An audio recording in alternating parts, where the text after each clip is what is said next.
This is Ham Fen near Sandwich, a 100-acre site owned and maintained by the Kent Wildlife Trust.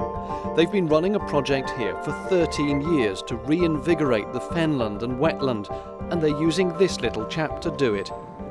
Signs of beaver activity are easily spotted in amongst the trees and on the banks of the stream that runs through the reserve. That pile of what might just look like a load of old logs and branches on the far bank is in fact the Beaver's Lodge. It's their home where up to 10 beaver could live.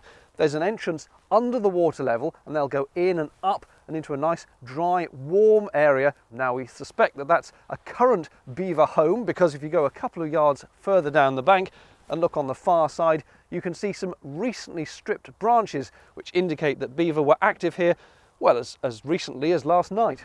Beaver went extinct in England in the 1600s after being hunted for their pelt and for food. Catholics who weren't allowed to eat meat on Fridays got round the rule by treating the beaver as a fish because of its tail and fondness for water. But reintroduction projects like this are controversial, with some farmers and anglers worried about disease and damage to the landscape, claims refuted by wildlife experts. Virtually across the whole of Europe now, beavers are back in Germany, the Netherlands, Belgium, you name it, they're back. And economic mayhem has not been caused with the re-establishment of beaver in those countries. And the reason that is so is because perhaps the difficulties associated with beaver are seriously overplayed.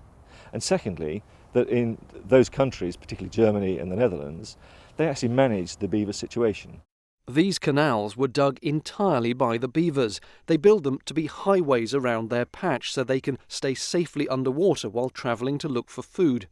If water levels dip, they indulge in some masterful engineering, the dam for which the animals are famous. Nearby tree trunks bear witness to the animals' sharp teeth and enthusiasm for gnawing. The results of their efforts are willow trees like this, unwittingly planted by the animals as they stored twigs for food, and flora and fauna such as this tussock sedge growing happily in the revived wetland. They have certainly demonstrated their usefulness, their considerable benefits in wetland ecological management, and we believe that these principles could be applied at other important wetland wildlife sites. This project is just a trial, but others are being carried out across the country. Conservationists say they hope it paves the way for what they call a keystone species to return in full. David Johns, ITV News, Sandwich.